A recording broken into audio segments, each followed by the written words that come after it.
ইংলিশে এমন কিছু ওয়ার্ড আছে যার ফার্স্ট লেটার আপার কেসকে লোয়ার কেস করলে দুই রকমের অর্থ হয়ে যায়। যেমন অগাস্ট, এখানে ফার্স্ট লেটার এ আপার কেস, মাস, the 8th month of the year, এটা নাউন। কিন্তু ফার্স্ট লেটার লোয়ার কেস করলে সেটা হয়ে যায় adjective.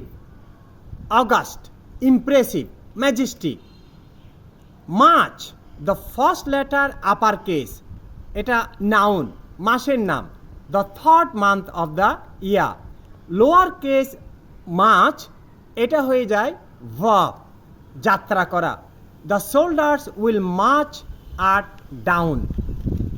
Turkey, the first letter upper case, এটা একটা প্রপার নাউন, তুরস্ক একটি দেশের নাম। টি লোয়ার কেস হলে এটা হয়ে যায় কমন নাউন, একটা মোরগ, মুরগি বা বড় পাখি যার মাংস খাওয়া হয়।